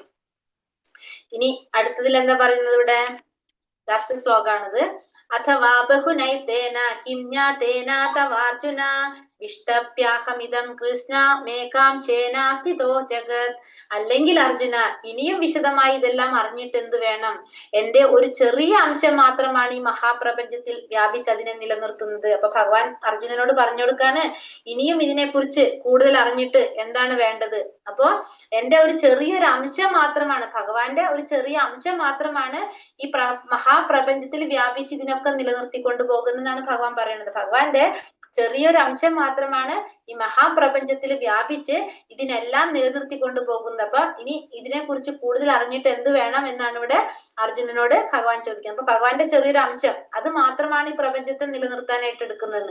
അപ്പൊ ഇനി ഭഗവാനോട് അപ്പൊ അർജുനൻ എന്താണ് ആവശ്യപ്പെടുന്നത്? ഈ ഭഗവാന്റെ വിശ്വരൂപം അല്ലെ. കാരണം ഭഗവാൻ പറഞ്ഞ എന്താണ്? എന്റെ ഒരു ചെറിയൊരു അംശം മാത്രമാണ് ഈ പ്രപഞ്ചത്തെ നിലനിർത്തിക്കൊണ്ടു പോകുന്നത്. അപ്പൊ അതെങ്ങനെയാണെന്നാണ് ഇനി ഭഗവാന് അർജുനന് കാണേണ്ടത്. അപ്പൊ അതുകൊണ്ട് ഇനി ഭഗവാനോട് എന്താണ് അർജുനൻ ആവശ്യപ്പെടുന്നത്, ആഗ്രഹിക്കുന്നത്? വിശ്വരൂപം കാണാനായിട്ട്. അപ്പൊ നാളെ അധ്യായം എന്താണ്? വിശ്വരൂപാണ്. ഹരേ കൃഷ്ണ കൃഷ്ണ കൃഷ്ണ ഹരേ ഹരേ, ഹരേ രാമ രാമ രാമ ഹരേ ഹരേ. വഞ്ചാകൽപതരൂപേശ്ച കൃപാ സിന്ധോഭ്യവച പതിതാനാം പാവനേഭ്യോ വൈഷ്ണവേഭ്യോ നമോ നമ. അനന്തകോടി വൈഷ്ണവൃന്ദി കി ജയ്. ശ്രീല പ്രഭുപാദ് കി ജയ്. ഗുരുദേവ് കി ജയ്. നിതായ് ഗൗര പ്രേമാനന്ദേ. ഹരി ഹരി ബോൽ. ക്വസ്റ്റ്യൻ ആൻസർ നോക്കാം നമുക്ക് ആദ്യം.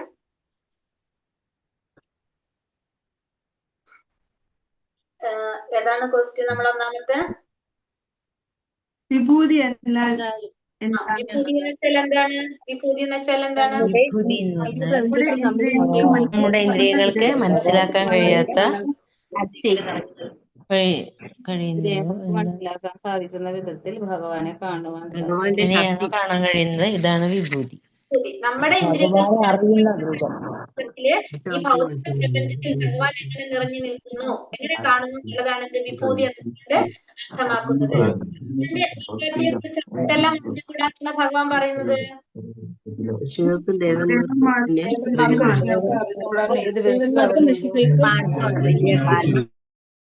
ഋഷികൾക്കോ ദേവന്മാർക്കോ പോലും അറിഞ്ഞുകൂടാന്നാണ് പറയുന്നത്. ചതുശ്ലോകി ഭഗവത്ഗീത എന്നറിയപ്പെടുന്ന ശ്ലോകങ്ങൾ ഏതെല്ലാമാണ്? 8 മുതൽ 11 വരെ. 11 വരെ. 11 വരെ. ഭക്തിക സേവനത്തെ എന്തിനോടാണ് ഉപമിച്ചിരിക്കുന്നത്?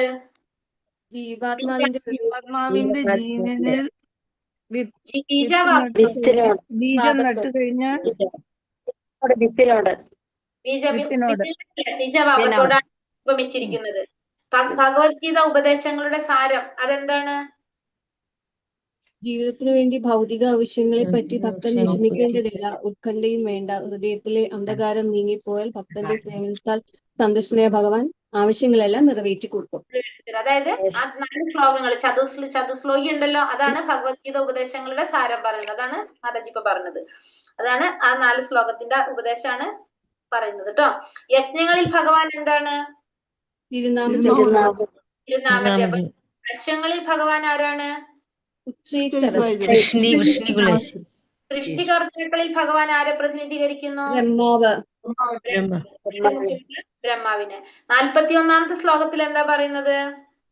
വിഭൂതി മത്തും സുന്ദരവും തേജസ്സുറ്റവുമായ ഏതൊരു സൃഷ്ടിയും ഭഗവാന്റെ ഉത്ഭവിച്ചതാണ്. 12ൽ അർജുനൻ എങ്ങനെയാണ് ഭഗവാനെ വിശേഷിപ്പിക്കുന്നത്? 12ാമത്തെ ശ്ലോകത്തില് പരമദിവ്യാത്മ പുരുഷൻ, പരമമായ ധാമവും സനാതനും അഭൗതികനും പുരുഷോത്തമനാണ്, പുരുഷനാണ്, പരമമായ ധാമവും പവിത്രമായതും തത്വവും ഭഗവാൻ തന്നെ, സനാതനനും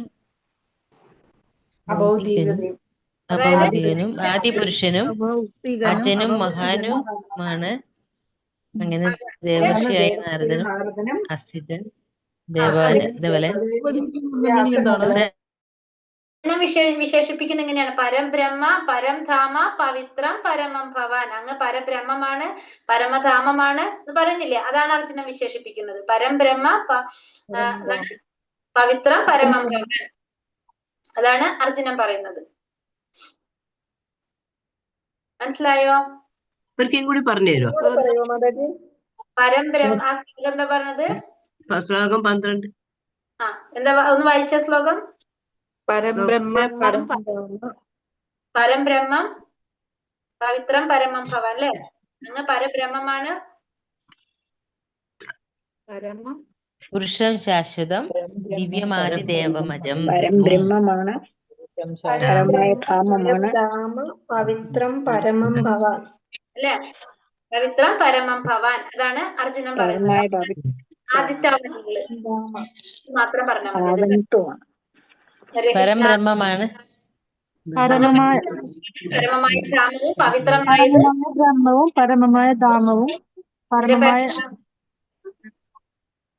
പരമമായ പാവനത്വവും ഒക്കെ ഭഗവാൻ തന്നെയാണെന്നാണ് അർജുനൻ പറയുന്നത്. അർജുനൻ വിശേഷിപ്പിക്കുന്നല്ലേ ചോദിച്ചത്. അപ്പൊ അത്രയും പറഞ്ഞാൽ മതി. ഹരേ കൃഷ്ണ. ഇനി നമുക്ക് രണ്ട് കാര്യം മാതാജി, ഭഗവത്ഗീത ഉപദേശങ്ങളുടെ സാരം എന്താണെന്ന് ഭഗവത്ഗീത പഠനം വഴി ഒരാൾക്ക് ഭഗവാനിന് സ്വയം സമർപ്പിക്കാനായി തീരും. അതും കൂടി എഴുതാവോ? ആ ചതുശ്ലോകി ഭഗവത്ഗീതയാണ് മാതാജി ഉദ്ദേശിക്കുന്നത്. ഈ 4 ശ്ലോകത്തിൽ പറയുന്ന കാര്യമുണ്ടല്ലോ, അതാണ് അവിടെ പറയുന്നത് കേട്ടോ. ഹരേ കൃഷ്ണ. അപ്പൊ നമുക്ക് ഇത് പറയാം. ഏതാണ്? കുറിച്ച് പറയാണ്ടായിരുന്നില്ല നമ്മള്? അല്ലെ? പ്രളയത്തെ കുറിച്ച് പറയാണ്ടായിരുന്നത് പറയാം. അപ്പൊ ഫസ്റ്റ് തന്നെ നമ്മള് ഈ 4 യുഗങ്ങളുടെ കാലയളവ് പഠിച്ചിട്ടില്ലേ? പറഞ്ഞിട്ടില്ലല്ലോ? 4 യുഗത്തിന്റെ നമ്മള് 4 യുഗങ്ങൾ ഏതൊക്കെയാണ്? നമ്മുടെ കലിയുഗം, സത്യയുഗം,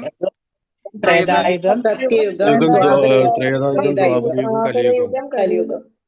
അപ്പൊ കലിയുഗം എത്ര വർഷമാണ്? കലിയുഗത്തിന്റെ ദൈർഘ്യം എന്ന് പറയുന്നത് 4,32,000. കലിയുഗം തൊട്ട് എഴുതാം നമുക്ക്. കലിയുഗത്തിന്റെ ദൈർഘ്യം എന്ന് പറയുന്നത് 4,32,000 വർഷമാണ് കലിയുഗത്തിന്റെ ദൈർഘ്യം. കലിയുഗത്തിന്റെ ദൈർഘ്യം വരുന്നത് 4,32,000 വർഷം കലിയുഗം.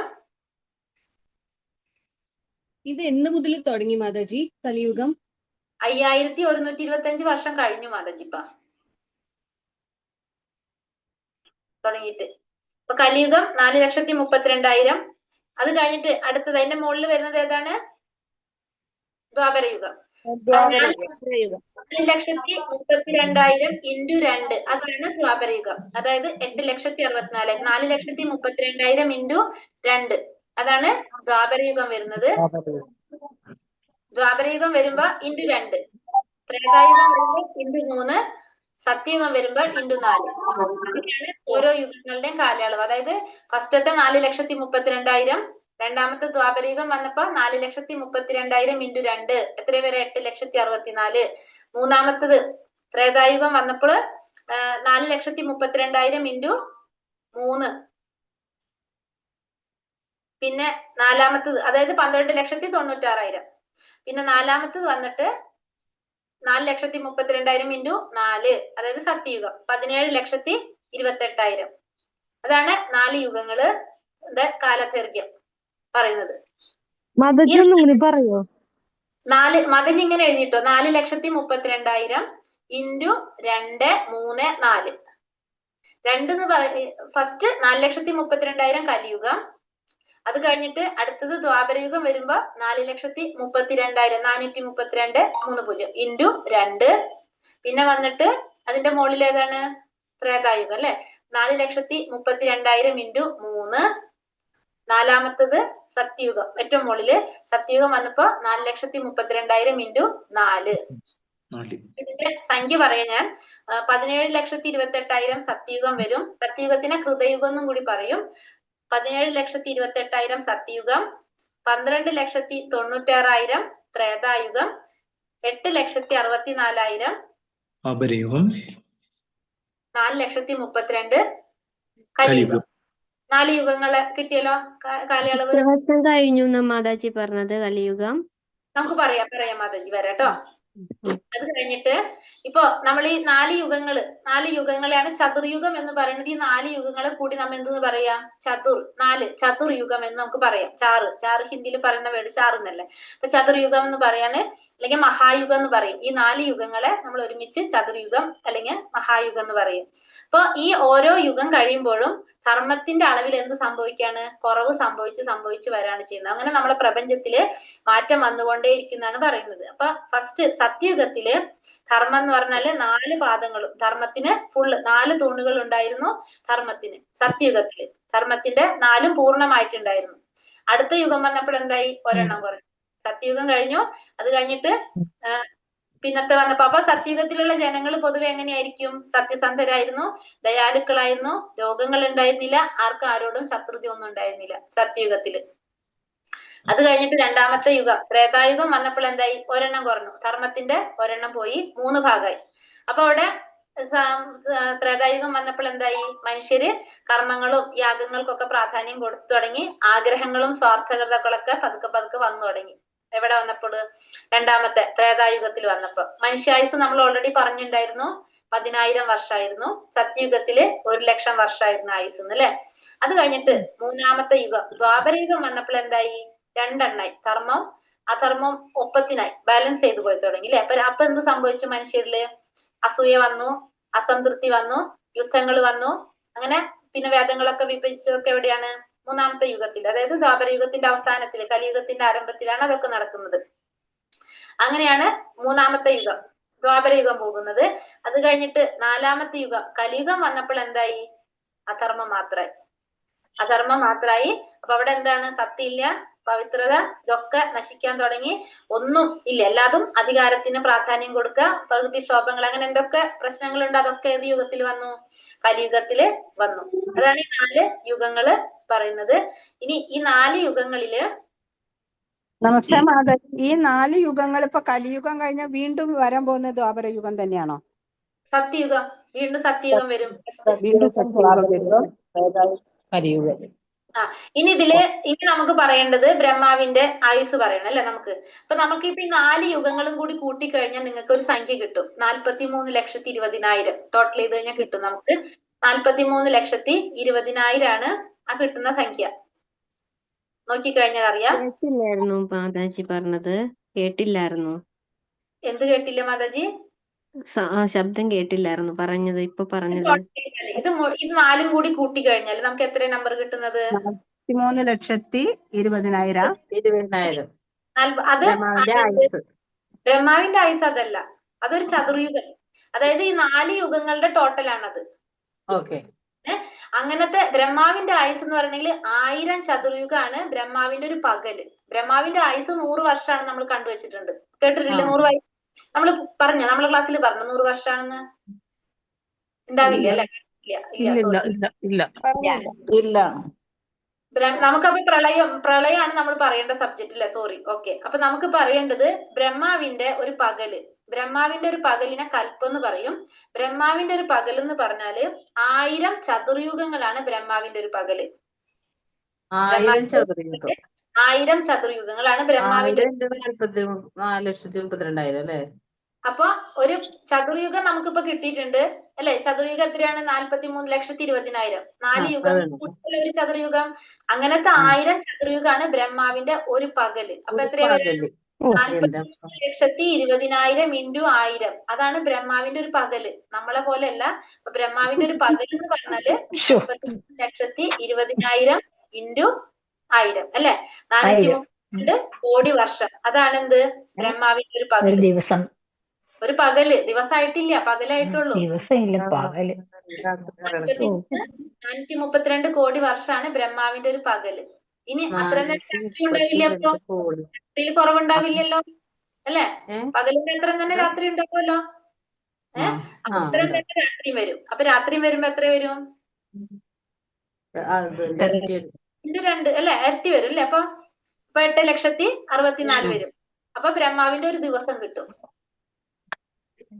ബ്രഹ്മാവിന്റെ ഒരു ദിവസം എന്ന് പറയുന്നത് അപ്പൊ ഇത്രയാണ്. അപ്പൊ അതവിടെ നിന്നോട്ടെ നമുക്ക്. അപ്പൊ നമുക്ക് പറയേണ്ടത് ഇപ്പൊ പ്രളയം സംഭവിക്കുന്നതാണ്. അപ്പൊ നമ്മളിവിടെ പറഞ്ഞു ബ്രഹ്മാവിന്റെ ഒരു പകല് കഴിയുമ്പോ എന്ത് സംഭവിക്കും? പ്രളയം സംഭവിക്കുന്നത് കണ്ടു നമ്മള്, ഇല്ലേ? അതായത് 432 കോടി വർഷം, അതാണ് ബ്രഹ്മാവിന്റെ ഒരു പകല്. ആ പകല് കഴിയുമ്പോൾ ഇവിടെ എന്ത് സംഭവിക്കും? പ്രളയം. അതായത് ആ പകലിനെ നമ്മൾ പറയുന്നത് കൽപ്പം എന്നാണ്. അപ്പൊ ഈ കൽപ്പം കഴിയുമ്പോ, അത് പകല് കഴിഞ്ഞ് രാത്രി ആകുമ്പോ എന്താ സംഭവിക്കുന്നത്? ഇവിടെ ഒരു പ്രളയം സംഭവിക്കും. ആ പ്രളയത്തിനാണ് കൽപ്പ പ്രളയം എന്ന് പറയാം നമുക്ക്. അതല്ലെങ്കിൽ നമ്മളതിനെ നൈമിത്തിക പ്രളയം എന്ന് പറയും. ഒന്നുകിൽ കൽപ്പപ്രളയം എന്ന് പറയാം, അല്ലെങ്കിൽ നൈമിത്തിക പ്രളയം എന്നാണ്. നൈമിത്തിക പ്രളയം, നൈമിത്തിക, മിത്തിക. ബ്രഹ്മാവിന്റെ ഒരു പകല് കഴിഞ്ഞ ഒരു പ്രളയം വരുന്നതാണ് ഇപ്പൊ മാതാജി പറഞ്ഞത് അല്ലേ? അതെ, അത് ബ്രഹ്മാവിന്റെ ഒരു പകല് കഴിഞ്ഞ ഒരു പ്രളയം. പക്ഷെ ആ പ്രളയം എങ്ങനെയാ സംഭവിക്കുന്നതെന്ന് വെച്ചിട്ടുണ്ടെങ്കിൽ അത് എല്ലാ ലോകങ്ങളും നശിച്ചു പോകുന്നില്ല ആ പ്രളയത്തില്. ഭൂമി, ഭൂലോകം, ഭുവർലോകം, സ്വർലോകം, 3 ലോകങ്ങൾ മാത്രമേ നശിക്കുള്ളൂ. 3 ലോകങ്ങളെ ആ പ്രളയത്തിൽ നശിക്കുള്ളൂ. മുഴുവനും 14 ലോകങ്ങൾ മുഴുവനും നശിക്കുന്നില്ല ആ പ്രളയത്തില്, കൽപ്പപ്രളയത്തിൽ അല്ലെങ്കിൽ ഈ നൈമിത്തിക പ്രളയത്തില്. ആകെ 3 ലോകങ്ങൾ. നമ്മുടെ ഭൂമി നശിക്കും, പിന്നെ സ്വർലോകം നശിക്കും, ഭൂവർലോകം നശിക്കും. 3 ലോകങ്ങളാണ് ഇല്ലാതാകുന്നത്. അത് എങ്ങനെയാ ചെയ്യുന്നത്? ആ പ്രളയജലത്തിൽ ഇതെല്ലാം മുങ്ങി. അപ്പൊ ആ സമയത്ത് ബ്രഹ്മാവ് എങ്ങനെയാണ്? ബ്രഹ്മാവ് ഉറക്കത്തിലാണ്. പകലിന്റെ അവസാനമല്ലേ ഇത് സംഭവിക്കുന്നത്? അപ്പൊ ബ്രഹ്മാവ് ഉറക്കത്തിലായിരിക്കും. ബ്രഹ്മാവിനൊന്നും സംഭവിക്കുന്നില്ല. ബ്രഹ്മാവ് രാത്രി കഴിഞ്ഞ് നേരം വെളുത്ത് നിൽക്കുമ്പോ വീണ്ടും എന്ത് സംഭവിച്ചിട്ടുണ്ടാവും? ഇവിടെ വീണ്ടും സൃഷ്ടി വന്നിട്ടുണ്ടാവും. ഭൂമി, സ്വർലോകം, പിന്നെ എന്തായിരുന്നു? ഭൂവർലോകം, ഭൂവർലോകം, ഭൂലോകം, ഭൂവർലോകം, സ്വർലോകം, 3 ലോകങ്ങള്. മാതാജി അത് ഒന്നും കൂടി പറയോ മാതാജി? ഒരു ഗ്രീൻ പീസ് റൈസ് ഉണ്ടാക്കിയിട്ട് വേണമെങ്കിൽ ടേസ്റ്റ് ചെയ്തോ. ഹരേ കൃഷ്ണ. മ്യൂട്ട് ചെയ്തിട്ട് പറഞ്ഞാൽ മതി, അപ്പൊ ക്ലിയർ ആവും. ഭൂമി, പിന്നെ ഭൂലോകം, ഭൂവലോകം, ഭൂവർലോകം, സ്വർലോകം, 3 ലോകങ്ങള്. നമ്മുടെ ഭൂമിയുടെ 5, 6, 7 ലോകങ്ങള്. അതാണ് എന്ത് സംഭവിക്കുന്നത് ഈ പ്രളയത്തില്? മാതാജി ഭൂലോകം, ഭൂവർലോകം, സ്വർലോകം, ദേവന്മാരുടെ ലോകം. അപ്പൊ ഈ 3 ലോകങ്ങളാണ് എന്ത് സംഭവിക്കുന്നത്? ഈ 3 ലോകങ്ങൾക്കാണ് ആ സമയത്ത് അതായത് ബ്രഹ്മാവ് ഉറങ്ങാണ്. ബ്രഹ്മാവ് ഇതൊന്നും ബന്ധമില്ല. ബ്രഹ്മാവ് ഉറങ്ങി എണീറ്റ് വരുമ്പോ വീണ്ടും എന്ത് വന്നിട്ടുണ്ടാവും? ഇതൊക്കെ വീണ്ടും വന്നിട്ടുണ്ടാവും. അത് കഴിഞ്ഞിട്ട് അപ്പൊ അതാണ് ഫസ്റ്റ് പ്രളയം നമ്മൾ പറഞ്ഞത്. ഇനി വേറൊരു പ്രളയം കൂടി വരും. അത് ബ്രഹ്മാവിന്റെ ആയുസ് കഴിയുമ്പോ, 100 വർഷമാണല്ലോ ബ്രഹ്മാവിന്റെ ആയുസ്. അത് ബ്രഹ്മാവിന്റെ ആയുസ് കഴിയുമ്പോ അപ്പൊ ബ്രഹ്മാവ് മാറിപ്പോകും. അപ്പൊ എന്താണ്? ഫുള്ള് മുഴുവനും പോകും. ബ്രഹ്മലോകം അടക്കം എല്ലാതും പോകും. അപ്പൊ എന്നിട്ട് വീണ്ടും പുതിയ ലോകം വരുന്നത്, പുതിയ ബ്രഹ്മാവ് വരും, പുതിയ ലോകം വരും. അങ്ങനെയാണ് അവിടെ സംഭവിക്കുന്നത്. ഇത്ര മനസ്സിലായപ്പോ? ഇത്രയും മനസ്സിലായി. മനസ്സിലായി.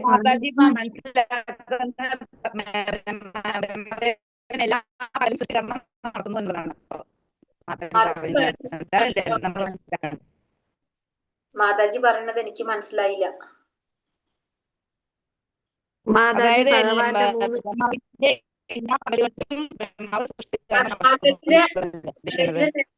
പ്രോബ്ലം ഉണ്ട്, ഓഡിയോ ബ്രേക്ക് ആവുന്നുണ്ട്.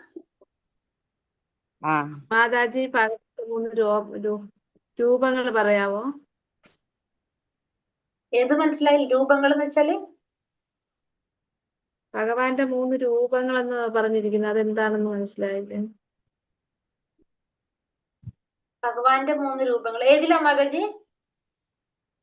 ഇതിൽ തന്നെ പറഞ്ഞതാണ് രൂപങ്ങൾ. അതെന്താണെന്ന് എനിക്ക് മനസ്സിലായി. നിങ്ങൾക്ക് മനസ്സിലായോ ചോദിച്ചത് എന്താ? എനിക്ക് ക്ലിയർ ആയില്ല. അത് ആരെങ്കിലും ക്ലിയർ ആയോ? മാതാജി 3 രൂപങ്ങളല്ല പറഞ്ഞ, പ്രളയത്തിൽ നശിക്കുന്ന 3 ലോകങ്ങളാണ് അവിടെ പറഞ്ഞിരിക്കുന്നത്. മാതാജി ഹരി ലോകം ഭൂവർലോകം തോന്നുന്നു മാതാജി. ഭൂവർലോകം, ഭൂമി, ഭൂലോകം, നശിക്കുന്നു എന്നാണ് പറഞ്ഞത്. 3 ലോകങ്ങൾ കേട്ടോ മാതാജി. ഭൂലോകം, ഭൂവർലോകം, സ്വർലോകം. ഈ 3 ലോകങ്ങൾ സംഭവിക്കുന്ന പറഞ്ഞത് കേട്ടോ. വരുന്നത്. ഹരേ കൃഷ്ണ. അപ്പൊ ഇനി ഇതില് കുറച്ചും കൂടി പറയാനുണ്ട്. ഇത് ഇത്രയും മതി. ഒന്ന് ഇത് കൂടുതലോ? മാതാജി തുളസിമാല ധരിക്കുന്നതിനെ പറ്റി പറഞ്ഞു. അപ്പൊ ഇതിന് ഇനി കുറച്ചും കൂടി പറയാനുള്ളത് ഒരു മന്വന്തരത്തിന്റെ കണക്കും കൂടി വരാനുണ്ട് ഇതില്. അത് നമുക്ക് എല്ലാം കൂടി കിട്ടിക്കഴിഞ്ഞാൽ ഒന്നും ആവില്ല. ഇപ്പൊ തന്നെ നമ്മൾ ആ 4 യുഗങ്ങളുടെ തന്നെ ഇത് കണക്കാക്കി നോക്കുമ്പോൾ തന്നെ ഇത് ഇപ്പൊക്കെ മനസ്സിലായി. നമ്മൾ പിന്നീട് ഒന്ന് ആലോചിച്ച് നോക്കുമ്പോൾ ഒന്ന് ചെയ്തു നോക്കിയാലേ അറിയൂ. അല്ല എന്നാലും ഭാഗ്യം മാതാജി ഈ സമയത്തെങ്കിലും ജനിച്ചല്ലോ. ഈ ലാസ്റ്റ് ടൈമിൽ 4,32,000 വർഷം എന്ന് പറയുമ്പോ പോകെ എന്തായിരിക്കും അവസ്ഥ? അപ്പോഴൊക്കെ അതിനേക്കാളും നല്ലത് എങ്ങനെയെങ്കിലും ഭക്തിത സേവനമൊക്കെ ചെയ്ത് നമുക്ക് ഭഗവാന്റെ അടുത്തേക്ക് പോവാം. വീണ്ടും തിരിച്ചിങ്ങോട്ട് വരാതിരിക്കാൻ നോക്കാം. അതേ നടക്കൂ. എല്ലാവർക്കും ഒരുമിച്ച് പോകാം. ടിക്കറ്റ് ബുക്ക് ചെയ്യട്ടെ? അത് ബുക്ക് ചെയ്തിട്ടല്ലേ നമ്മളൊക്കെ വന്നത്. അല്ലെ? എന്നാലും അത് ബുക്ക് ചെയ്തിട്ടല്ലേ നമ്മളൊക്കെ വന്നിരിക്കുന്നത്. അല്ല ഇനി പോകുമെന്ന് അറിയില്ലല്ലോ. വന്നപ്പോ കുറെ പേരുണ്ടായിരുന്നു. ഇപ്പൊ കുറഞ്ഞുകൊണ്ടിരിക്കുക. അപ്പൊ അതുകൊണ്ട് കൺഫർമേഷൻ എടുക്കണമല്ലോ നമുക്ക്. അപ്പൊ ടിക്കറ്റ് ബുക്ക് ചെയ്യല്ലോ. നമുക്ക് ഒരുമിച്ച് പോകാം. തുടങ്ങില്ലല്ലോ. വൺ സ്റ്റോപ്പ് ട്രെയിനാ. ടിക്കറ്റ് കിട്ടുമോ നോക്കും മാതാജി. ഇപ്പൊ കിട്ടാൻ വലിയ പാടാണ്. അതെ നമ്മൾ വിചാരിച്ചാൽ കിട്ടും. പക്ഷെ ഒരു കാര്യമുണ്ട്, നോൺ സ്റ്റോപ്പ് ട്രെയിൻ ആണ്, സ്റ്റോപ്പ് ഇല്ല. നമുക്കുള്ള ഭക്ഷണവും വെള്ളവും നാമജപവും സേവനവും ഭാഗവത ശ്രവണം ഇതൊക്കെ തന്നെ ഉള്ളൂ, സത്സംഗമൊക്കെ. അപ്പൊ അത് നമ്മൾ ഡെയിലി ചെയ്യുക. അല്ലെങ്കിൽ അവിടെ വീണ് കിടക്കും, കറങ്ങി വീഴും, തല കറങ്ങി വീഴും. കിടക്കുന്നവരെ അവിടെ കിടക്കും. ബാക്കിയുള്ളവർ ആ ട്രെയിനിൽ പോകുമ്പോൾ ആ സ്റ്റോപ്പ് ഇറങ്ങും കേട്ടോ. അപ്പൊ അതും കൂടി ചിന്തിക്കുക. അപ്പൊ നമുക്കുള്ള വെള്ളവും ഭക്ഷണമൊക്കെ നാമജപം ഇതൊക്കെ തന്നെ ഉള്ളൂ. അപ്പൊ ട്രെയിനിൽ നമ്മൾ കേറിയിട്ട് നമുക്ക് അതിലിരിക്കാം. സ്റ്റോപ്പ് ഇല്ല. നേരെ അവിടെ ഗോലോക വൃന്ദാവനത്തിലെ സ്റ്റോപ്പ് ഉള്ളൂ. കേട്ടല്ലോ? ഗോലോകത്തേക്ക് ഒരു AC ടിക്കറ്റ് എടുക്കൂ മാതാജി. AC ടിക്കറ്റ് തന്നെ വേണല്ലോ നമുക്ക്. ഹരേ കൃഷ്ണ. അപ്പൊ നമുക്ക് നോക്കാം എല്ലാവർക്കും. എല്ലാവർക്കും ഇപ്പൊ പോകാൻ വെറുതെയാണ്. ഹരേ കൃഷ്ണ മാതാജി. ഹരേ കൃഷ്ണ. എന്നാലും AC ഉണ്ടെങ്കിലേ ശരിയാവുള്ളൂ അല്ലേ പ്രഭുജി?